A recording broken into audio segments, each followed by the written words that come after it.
Good morning guys, how are you. कैसे हैं आप लोग।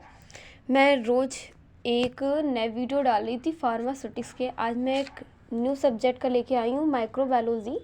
बैचलर ऑफ फार्मेसी का जो सब्जेक्ट है बहुत मोस्ट इम्पॉर्टेंट है ये माइक्रोबायोलॉजी। ठीक है, माइक्रोबायोलॉजी में ये क्या होती है।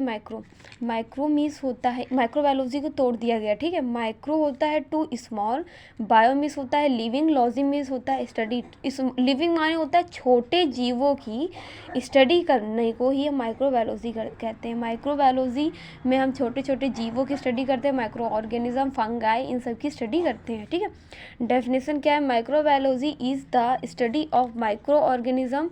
It is a branch of in which study of about small organism in which in can naked eye. This may be either unicellular and multicellular. Unicellular का जो हमारा एग्जाम्पल है वो हमारा होता है अमीबा।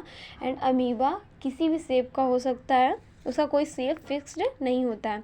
और मल्टी सेलुलर में हमारे आते हैं माइक्रोब्स। ठीक है, माइक्रोब्स। और एक या तो याली लिख देना डेफिनेशन, या तो ये लिख देना, microbiology is a study of living organism of microscopic size that include essentially bacteria, fungi, virus, protozoa.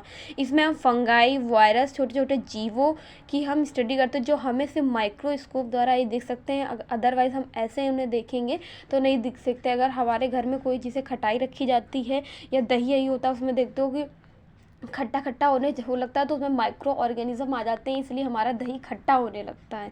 उसी तरीके से खटाई में भी जो हमारी फफूंद लग जाती है वो माइक्रो ऑर्गेनिज्म के कारण ही लगती है। ठीक है, इसमें माइक्रोबायोलॉजी मेनली इंक्लूड क्या किया गया, distribution in nature, relationship to each other and other living organism, specific effect on human, animal, plants, reaction to various chemical and physical agent. ठीक है, और इसकी हिस्ट्री क्या है। जो भी इसके साइंटिस्ट हैं उन्होंने माइक्रो ऑर्गेनिज्म की जिन्होंने खोज की है, किसी ने लिविंग्स की खोज की है, किसी नॉन लिविंग की है, उनके नाम बताती हूँ। History of microbiology.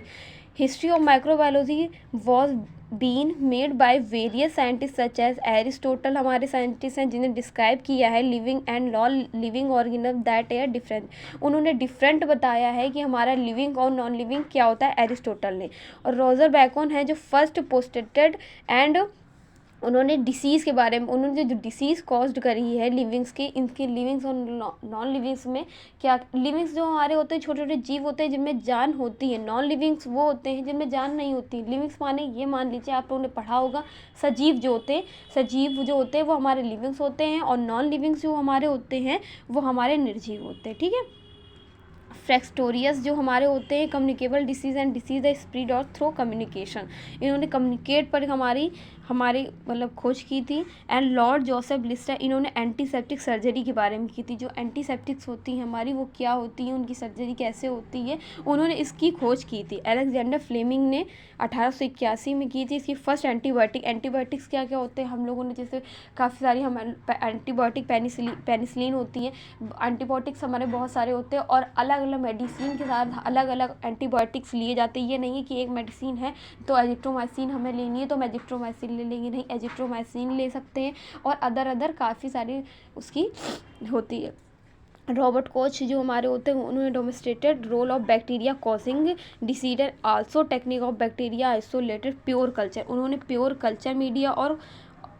Culture media में जो हमारी बैक्टीरिया कॉज्ड होती हैं उसके बारे में खोज की थी।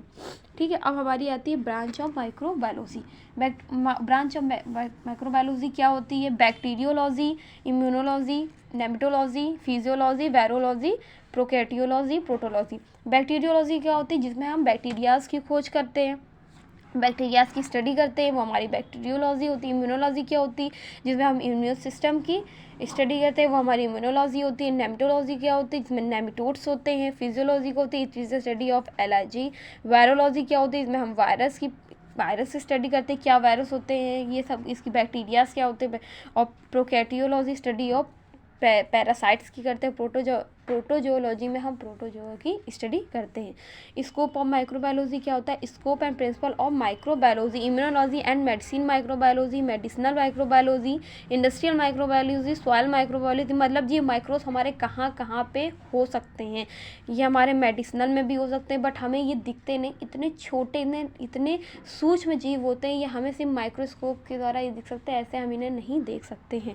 इंडस्ट्रियल माइक्रोबायोलॉजी, जो इंडस्ट्रियल में हमारे जो इंस्ट्रूमेंट्स होते हैं उनको हमारे इसलिए कंटामिनेशन बचाने के लिए एक एसेप्टिक एरिया बनाई जाती है, इसलिए इंडस्ट्रियल माइक्रोबायोलॉजी में सॉइल, जो मिट्टी में छोटे छोटे माइक्रोस उपस्थित होते हैं। फूड में जैसे कि मैंने बताया, खटाई हो गई, जैसे खाना रखा है, रोटी में जो फफूंद लग जाती है उसमें माइक्रोब्स उपस्थित हो जाते हैं।